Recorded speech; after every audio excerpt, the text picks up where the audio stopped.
बात वंदे मातरम की। वंदे मातरम पर लोकसभा के बाद कल राज्यसभा में चर्चा हुई। केंद्रीय गृह मंत्री अमित शाह ने राज्यसभा में इस चर्चा की शुरुआत करते हुए प्रियंका गांधी के आरोपों पर पलटवार किया। उधर लोकसभा में चुनाव सुधार पर भी चर्चा हुई और इस दौरान कांग्रेस नेता राहुल गांधी ने फिर वही पुरानी बातें दोहराई हैं। राहुल गांधी ने मंगलवार को, आपको बता दें, तमाम बड़ी बातें कही। लोकसभा में चुनाव में सुधार पर 28 मिनट की स्पीच दी थी। राहुल की स्पीच के दौरान 5 बार यहां जमकर हंगामा हुआ और इस दौरान राहुल गांधी ने कहा कि मैंने दिखाया कि किस तरह वोटों की चोरी हो रही है। उसके बाद भी कोई एक्शन नहीं लिया गया। सब मिले हुए हैं और आरएसएस का हर जगह कब्जा हो चुका है। राहुल गांधी ने आरएसएस और केंद्र सरकार पर तीखा हमला बोला। उन्होंने आरोप लगाया कि आरएसएस ने देश की शिक्षण और संवैधानिक संस्थाओं पर पूरी तरीके से कब्जा कर लिया है। एसआईआर पर चर्चा के दौरान पक्ष और विपक्ष ने जमकर हमला बोला। लोकसभा में नेता प्रतिपक्ष अपनी बात रखते हुए सत्ता पक्ष को निशाने पर लिया और ऐसी बात कह दी जिस पर केंद्रीय मंत्री किरेन रिजिजू ने आपत्ति भी जाहिर की। You go to any university, you speak to any youngster in India, he will tell you that it does not matter whether the professor has qualifications.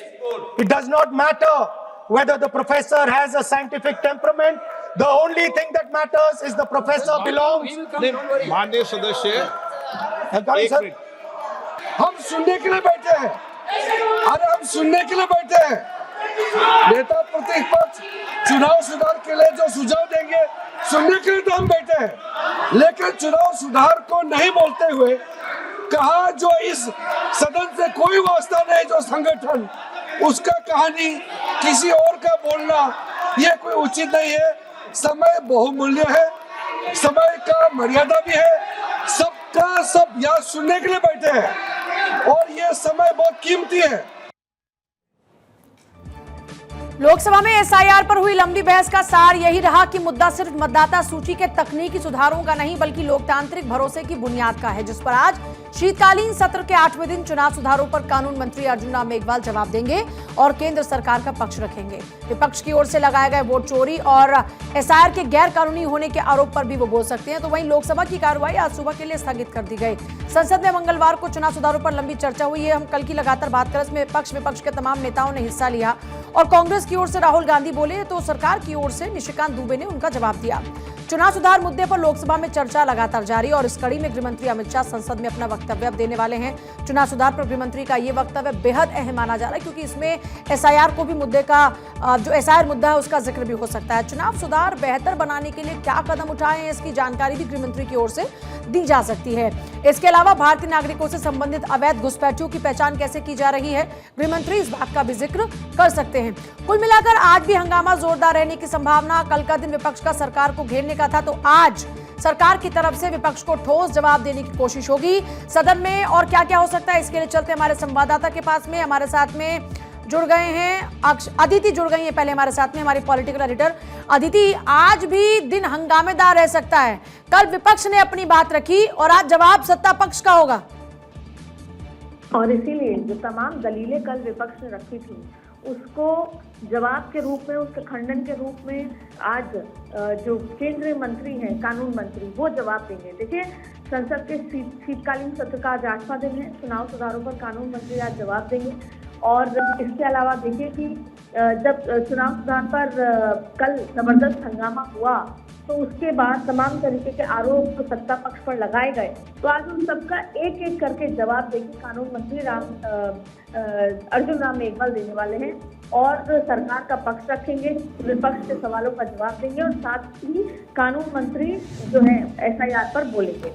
इसके साथ साथ देखिए किस तरीके से जब एसआईआर चुनाव सुधारों पर चर्चा हुई तो राम गोपाल यादव ने, इसके साथ साथ तमाम जो बातें हुई उस पर अलग अलग सबकी दलीलें आई।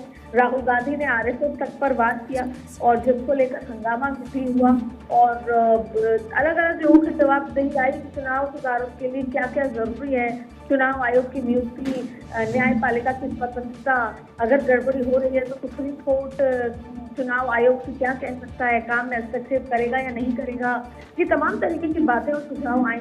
अब ऐसे में सिर्फ यही इंतजार है कि चुनाव सुधार पर जो बहस के बीच राज्यसभा की कार्रवाई भी स्थगित हुई, तमाम तरीके की चीजें देखने को मिली कल 9 दिसंबर को।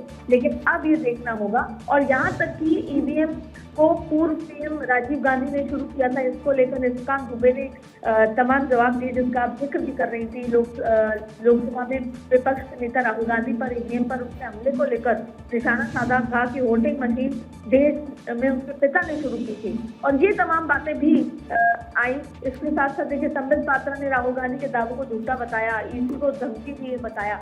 तो अब ये देखना होगा कि आज कानून मंत्री वो तमाम जो दलीलें दी गई है राहुल गांधी द्वारा, विपक्ष द्वारा, उसका क्या जवाब देते हैं, और सरकार का वाकई पक्ष क्या है एफआईआर को लेकर, वो आज सदन में रखा जाए। जाहिर तौर पर, और ये बड़ा महत्वपूर्ण होने वाला है, और ये भी हो सकता थी कि आज जो जवाब सत्ता पक्ष की ओर से मिले उसके बाद विपक्ष को शायद और मौका ना मिले बात रखने का। बात रखने से मतलब कि और तर्क ना बचे उनके पास। लेकिन आप देखिए कि ऐसा होगा कि आज जैसे ही मेघवाल की सीट हो जाएगी, उसके बाद आप देखिएगा कि विपक्ष कहेगा कि हम संतुष्ट नहीं हैं, और ऐसे में देखिए कल से फिर संसद चलना, या आज शाम के बाद से फिर संसद में हंगामे की तस्वीर आपको देखने को मिल सकती है। शुरुआत में जब लोकसभा स्पीकर ने बीच में हस्तक्षेप करके कहा था कि 8 और 9 को चर्चा की जाएगी, तब संसद चलनी शुरू हो गई थी। लेकिन आज के बाद मुझे नजर नहीं आ रहा कि संसद एक बार फिर वॉकआउट होगा, हंगामा होगा और तमाम मुद्दों पर होगा। तो ये देखना होगा कि आज की स्पीच के बाद विपक्ष का माहौल क्या होता है, विपक्ष का संसद चलने में साथ निभाता है या नहीं निभाता। ठीक है अदिति, बहुत शुक्रिया आपका फिलहाल पूरी जानकारी के लिए।